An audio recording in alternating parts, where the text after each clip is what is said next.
प्रश्न पहिला. गोपाळ गणेश आगरकरांनी केलेल्या शेक्सपियरच्या हॅम्लेट नाटकाचे मराठी रूपांतरांचे नाव काय? ऑप्शन्स: ए. विकार विलसित, दी. ज्ञानप्रकाश, सी. सुधारक, डी. मराठा.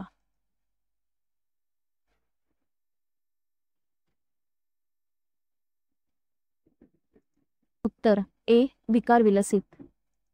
प्रश्न दुसरा. अलंकार मीमांसा नावाचा ग्रंथ कोणी लिहिला? ऑप्शन्स: ए. विष्णुशास्त्री चिपळूणकर, बी. न्यायमूर्ती रानडे, सी. महर्षी धोंडू केशव कर्वे, डी. गोपाळ गणेश आगरकर.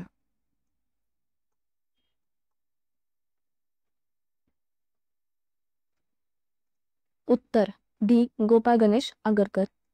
प्रश्न तिसरा. जे.एस. मिल आणि एच. स्पेन्सर यांच्या लेखनाने प्रभावित झालेले समाजसुधारक कोण? ऑप्शन्स: ए. महर्षी धोंडू केशव कर्वे, बी. लोकमान्य टिळक, सी. गोपाळ गणेश आगरकर, डी. न्यायमूर्ती रानडे.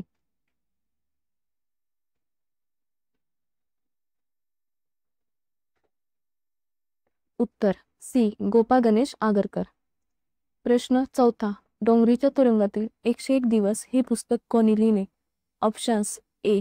डॉक्टर बाबासाहेब आंबेडकर, बी. महात्मा ज्योतिबा फुले, सी. गोपाळ गणेश आगरकर, डी. विष्णुशास्त्री चिपळूणकर.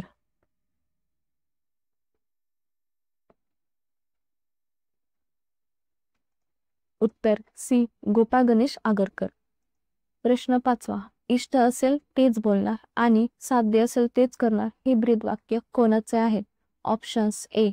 गोपाळ गणेश आगरकर, बी. विठ्ठल रामजी शिंदे, सी. महादेव गोविंद रानडे, डी. लोकमान्य टिळक.